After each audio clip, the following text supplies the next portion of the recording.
Tugasku menemanimu.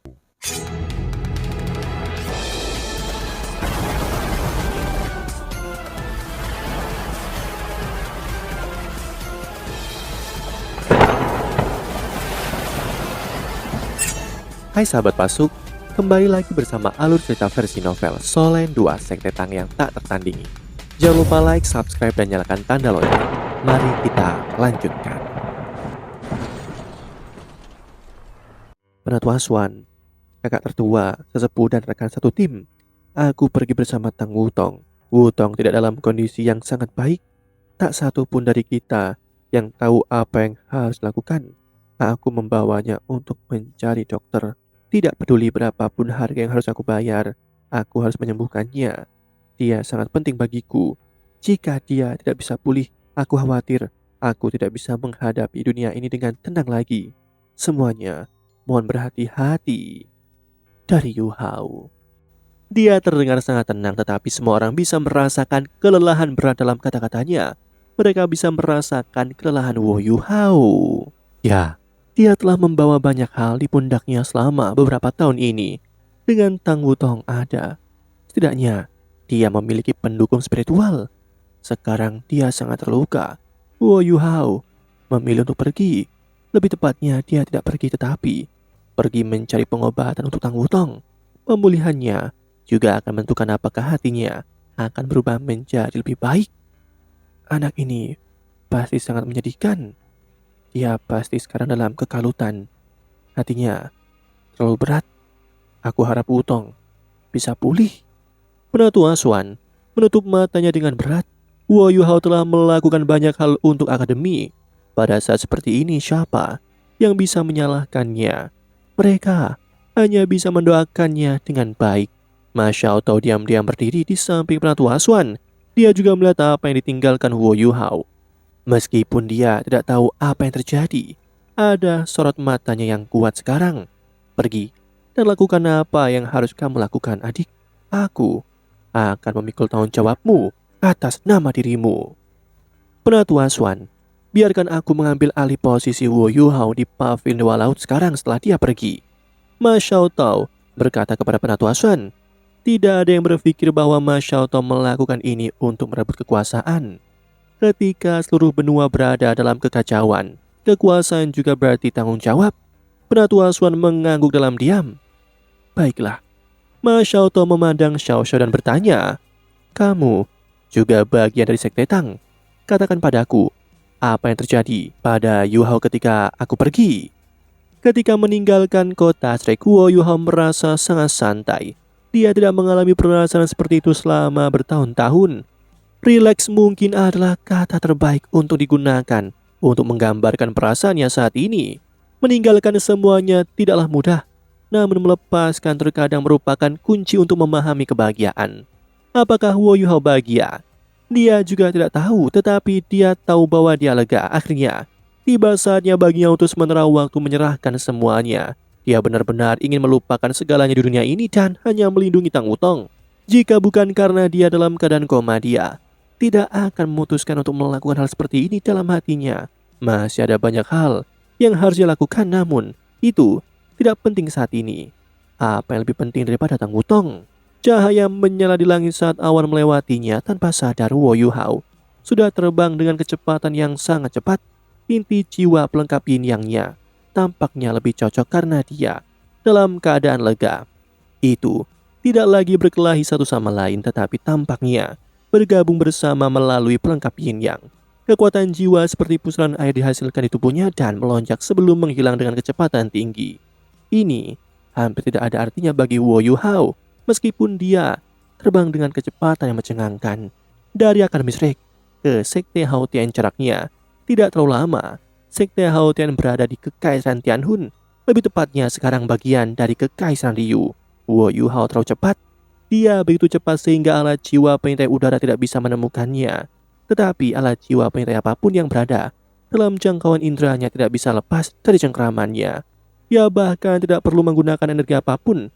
Sejak dia menghabisi insur jiwa kelas 9, Wo Yu Hao telah mengembangkan pemahaman baru tentang senjata tersembunyi Sekte Tang. Perasaan itu ajaib. Inilah sebabnya dia masih bisa menghancurkan formasi inti dari alat jiwa pengintai udara selama dia memiliki sepotong kecil logam. Bahkan jika alat jiwa itu ribuan meter jauhnya, dia bisa menghancurkan alat jiwa sepenuhnya. Perasaan yang sangat menyegarkan. Saat ini Huo Yuhao mencari kesenangan seperti itu. Inilah sebabnya mengapa alat jiwa pengintai udara yang dia lewati adalah mengalami kesialan. Banyak dari mereka langsung dihancurkan. Di sisi Kekaisaran Ryu, Cusi diam-diam duduk di tenda komandan. Laporannya baru saja dikirim kembali ke kota bercahaya Kekaisaran Ryu. Kali ini dia kalah, dan itu adalah kekalahan parah. Sama seperti tentara mundur anggota yang tersisa dari Legiun Naga Kekaisaran dan Legiun Tiran Mata Jahat kembali. Tepat setelah mereka kembali, Komandan Legiun Seluruh Jiwa Tiran Mata Jahat segera pergi untuk menghadapi Masalah Jahat. Ada kurang dari 300 seluruh jiwa yang tersisa di dua Legiun Seluruh Jiwa, namun mereka tetap bermusuhan seperti sebelumnya. Begitu mereka memasuki pangkalan, mereka segera pergi ke tempat para Masroh Jahat berada. Pada saat ini, para Masroh Jahat tanpa kepala, Zhong Liwu telah menghilang, sementara Dolo Transenden Jahat entah mati atau terluka. Kekuatan mereka secara keseluruhan telah jatuh. Konfrontasi dengan kekerasan akan segera terjadi.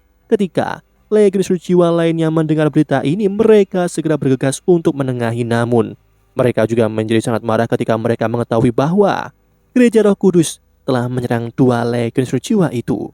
Ini bukan pertama kalinya mereka diganggu oleh para Masroh Jahat.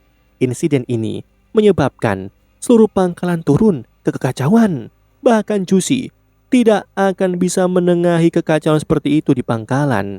Hasil akhirnya adalah bahwa hampir semua iblis Feng Hao Dolo dari Gereja Roh Kudus melarikan diri, namun mereka yang lemah semuanya terkoyak oleh para insinyur jiwa yang marah. Masalah ini diledakkan. Apa itu? Gereja Roh Kudus itu adalah agama nasional Kekaisaran Ryu. Bahkan jika itu adalah sekte dari para Masroh Jahat, itu masih merupakan tempat suci yang melindungi kekaisaran. Banyak komandan pasukan seluruh jiwa berlutut di depan Jusi dan meminta hukuman. Namun, apakah benar-benar mungkin untuk menghukum mereka sekarang? Legiun seluruh jiwa ini adalah pendukungnya. Akibatnya Jusi hanya bisa sementara menempatkan pasukan di luar perbatasan asli Kekaisaran Tianhu. Setelah itu, dia mengirim laporan untuk menunggu hukuman dari kaisar. Hanya dengan melakukan ini, dia bisa mencapai resolusi sempurna. Kalau tidak, akan ada pemberontakan. Yuhao, kamu benar-benar kejam. Kamu selalu mengaku berhati lembut. Bukankah kamu menunjukkan ketangguhanmu kali ini? Tidak ada yang tahu siapa yang menyerang dua Legiun Seluruh Jiwa dari tangan yang melindungi bangsa. Tetapi bagaimana Jusi tidak tahu bahwa Yuhao memiliki kemampuan tipe S dan kemampuan untuk memanggil hantu. Selanjutnya, dia adalah orang yang secara pribadi mengatakan kepada Huo Yuhao bahwa Kekaisaran Ryu ingin menyerang Kekaisaran Doling. Yuhao, kamu benar-benar pintar. Kamu benar-benar menduga bahwa aku akan melakukan pembantaian. Meskipun kamu datang sedikit terlambat, kamu masih bisa menjaga ketenanganmu dan menggunakan teknik seperti ini untuk menyebabkan kekacauan internal di pasukanku. Ya, kamu sudah berhasil kali ini. Ada kekacauan internal di dalam Kekaisaran Ryu. Seiring dengan moral rendah kami tidak akan dapat menyerang dalam waktu dekat. Kesempatan yang bagus telah sia-sia. Ada juga berita dari Kekaisaran Doling bahwa ada anggota keluarga kekaisaran yang masih hidup. Anggota ini memperbaiki masalah internal di kota Doling. Jadi situasinya tidak seburuk yang seharusnya. Jusi menolak untuk percaya bahwa masalah ini tidak ada hubungannya dengan Huo Yuhao. Yuhao, ini Yuhao. Kau benar-benar jauh lebih kuat daripada yang aku bayangkan. Apakah kamu akhirnya matang selama perang ini? Aku tidak yakin apakah itu berkat atau kemalangan untuk menjadikanmu sebagai lawanku. Yuhao, tidak heran aku tertarik padamu. Meskipun kamu telah menyebabkanku banyak masalah, mengapa aku masih sangat bahagia? Apakah karena aku telah menyaksikan priaku matang? Bahkan aku lebih berharap bahwa kamu akan menjadi penguasa seluruh benua di masa depan. Jika itu masalahnya, aku akan melakukan yang terbaik untuk membantumu. Anak kita akan menjadi penerus masa depanmu. Itu akhir yang sempurna yang aku harapkan untuk dilihat. Namun, aku tahu itu hampir mustahil. Jusi menahan semua komandan yang terlibat dalam menyerang gereja Roh Kudus. Dia masih harus melakukan apa yang benar di permukaan. Pada saat yang sama, dia juga meyakinkan mereka dia adalah pemimpin pasukan. Sekarang masalah telah muncul. Kesalahan akan dikaitkan dengan dirinya terlebih dahulu. Jika Kaisar mengutuk mereka, dia akan menanggung semua konsekuensi. Marsal, masalah ini tidak ada hubungannya denganmu. Kami adalah biang keladinya. Anda adalah pilar kekaisaran kami. Tanpa Anda kami tidak bisa menghapus kekaisaran Tianhun dan menyebabkan seluruh benua goyah. Bagaimana kami bisa membiarkan Anda mengambil hukuman untuk kami? Seorang instruksi jiwa kelas 9 berkata dengan gelisah. Siapa yang akan mengharapkan permaisuri Dewi Perang mengatakan bahwa dia akan menanggung semua kesalahan? Dia adalah permaisuri. Dia juga marsal dari tentara. Dia bisa mengaitkan semua kesalahan dengan kekacauan internal. Meski kekacauan bisa dikaitkan dengan marsal, alasan kekacauan ini masih bisa membebaskannya dari kesalahan. Namun dia tidak melakukannya. Ini berarti bahwa dia bersedia memikul semua tanggung jawab. Ini meninggalkan semua komandan legiun dan dipuja dengan pandangan yang sama sekali baru dari permaisuri ini.